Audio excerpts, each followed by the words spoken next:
मेरी राजभाषा यात्रा का आज तीसरा पड़ाव है आपके सामने। इतने लंबे समय में कितने कार्यक्रमों में सहभागिता की, कितनी कार्यशालाएं हुई, किन किन केंद्रीय कार्यालयों के विभागों में मुझे जाने का अवसर मिला, ये तमाम सारी बातें एक 5 मिनट के समय में समेटना बड़ा कठिन काम है। फिर भी मैं कोशिश कर रहा हूँ। पहले मैंने सोचा था कि आज मैं अपने विदाई तक पहुँच जाऊँगा, लेकिन लग रहा है कि शायद ये संभव नहीं हो पाएगा। इसलिए मैं कुछ थोड़ी सी बात ये करना चाहूँगा कि जिस समय मैं 89 में यानी कि 90 में भगोड़ा शाखा, जो इंदौर जिले की ग्रामीण शाखा है, वहाँ पर शाखा प्रबंधक के रूप में गया। वहाँ पर करीब 3.25 साल मुझे रहने का अवसर मिला और हमारे मंडल प्रबंधक उस समय श्री पी.डी. लालवानी जी आ चुके थे। सबसे बड़ी बात ये थी वहाँ की कि ग्रामीण शाखा में हमने हिंदी दिवस 15 अगस्त, 26 जनवरी के अलावा दूसरे कार्यक्रमों को भी हमने आरंभ किया। और वो सिर्फ बैंक में कार्यरत 3 व्यक्तियों को लेकर के नहीं था, बल्कि मैंने आसपास के 4-5 गांव के व्यक्तियों को, स्कूलों को और सुधीजनों को शामिल किया। और उसका परिणाम ये रहा कि यूको बैंक का नाम आसपास के क्षेत्र में इन सामाजिक कामों के भी रूप में जाने लगा। हम बच्चों के लिए प्रतियोगिताएं रखते थे, हिंदी दिवस पर कार्यक्रम रखते थे और अपनी जेब से हम उनको पुरस्कार भी देते थे। उसी समय नाबार्ड की योजना भी हमने अपनी शाखा में लागू की, भगोड़ा में, और वो इंदौर में पहली शाखा थी जहां नाबार्ड की योजना लागू की गई। इनके अलावा दूसरे सामाजिक कामों में लगे। उधर से हट करके आए, थोड़ा सा चलें, इंदौर शहर में भी हिंदी के बहुत सारे कार्यक्रम तमाम केंद्रीय कार्यालयों में चल रहे थे। उनके अलावा हमारी बैंकों के अंदर भी हिंदी के कार्यक्रम बराबर चल रहे थे। जैसा कि मैंने पिछली बार बताया था कि इंदौर में पहली बार राजभाषा सम्मेलन यूको बैंक ने आयोजित किया। इसके बाद भोपाल में भी हुआ, फिर रायपुर में हुआ। रायपुर की हिंदी अधिकारी थी श्रीमती सरोज अग्रवाल। ग्वालियर, मुरैना, रायपुर और भोपाल, इन शहरों में भी हिंदी कार्यशाला आयोजित की गई। इनके अलावा इंदौर मंडल में नीमच, रतलाम, उज्जैन, इंदौर, इन शहरों में हिंदी कार्यशाला आयोजित की।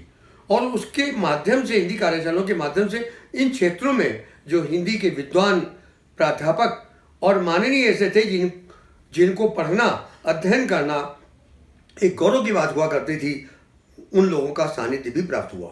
विक्रम विश्वविद्यालय उज्जैन में, वहाँ पर डॉक्टर शिवमंगल सिंह सुमन थे, उनका सानिध्य प्राप्त हुआ।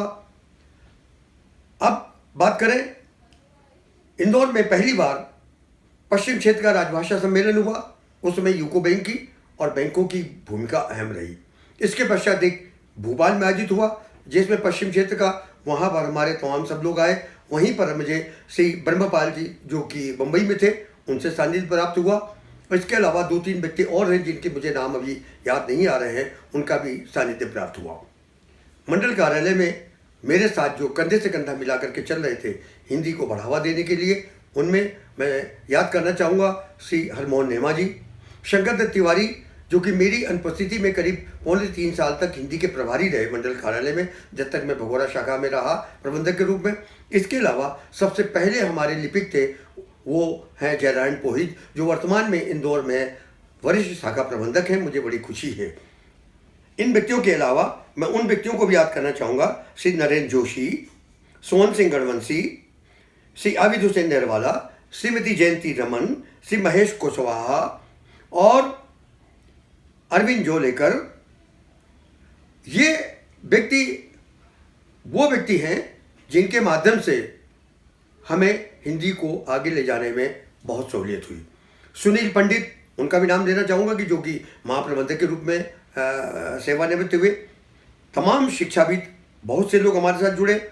दूसरे कार्यालयों में उनके व्यक्तियों को भी नाम, कुछ को मुझे नाम याद आ रहा है, जिसमें है राज केसरवानी, जिनके साथ मिलकर के जो सेंट्रल एक्साइज में हुआ करते थे, तालिक के सचिव थे, उन्हीं के साथ मिलकर के हिंदी परिवार इंदौर की स्थापना की थी। मेघ सिंह आकाशवाणी से ले लें, अनंत सिंह माली, डॉक्टर अनंत सिंह माली, जो मुंबई में आज सहायक निदेशक हैं, उप निदेशक हैं, वर्तमान में तो उप निदेशक हैं राजभाषा के, वो हैं। इसके अलावा बैंक नोट प्रेस देवास के डॉक्टर आलोक रस्तोगी, जो कि बाद में दिल्ली स्थानांतरित हुए, अब सेवानिवृत्त हो चुके हैं।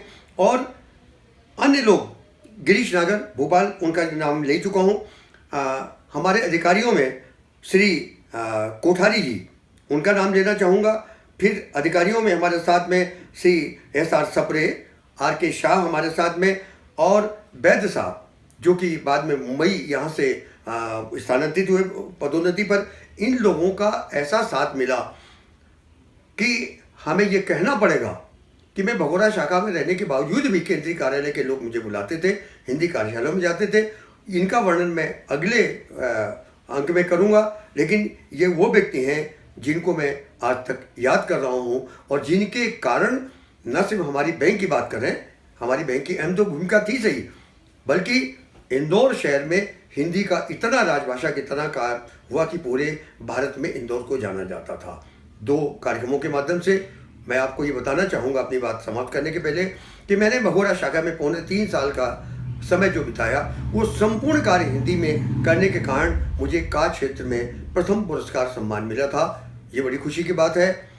मैंने यूको बैंक के ऊपर एक निबंध लिखा था, हमारा यूको बैंक का इतिहास और भविष्य, इस पर देश में प्रथम पुरस्कार मिला था। और फिर इंदौर के अंदर जिस समय बैंक ऑफ इंडिया के पास टॉलिक थी बैंक की, उस समय इंदौर के अंदर सर्वश्रेष्ठ हिंदी की सेवा करने का मुझे सम्मान मिला, और सारी बैंकों ने मिलकर के टॉलिक की तरफ से मुझे सम्मानित किया था। ये सम्मान पाने के लिए मैं कार्य नहीं कर रहा था, बल्कि मैं काम कर रहा था अपने हिंदी के लिए, अपनी बैंक के लिए। ये बात दूसरी है कि मुझे उसका सम्मान मिला। मित्रों, मैं अगले अंक में आपके सामने अपने विदाई के क्षणों को और उस समय के बाद के कुछ क्षणों को लूँगा। तब तक के लिए फिर मैं आपसे विदा लेता हूँ। बहुत बहुत धन्यवाद।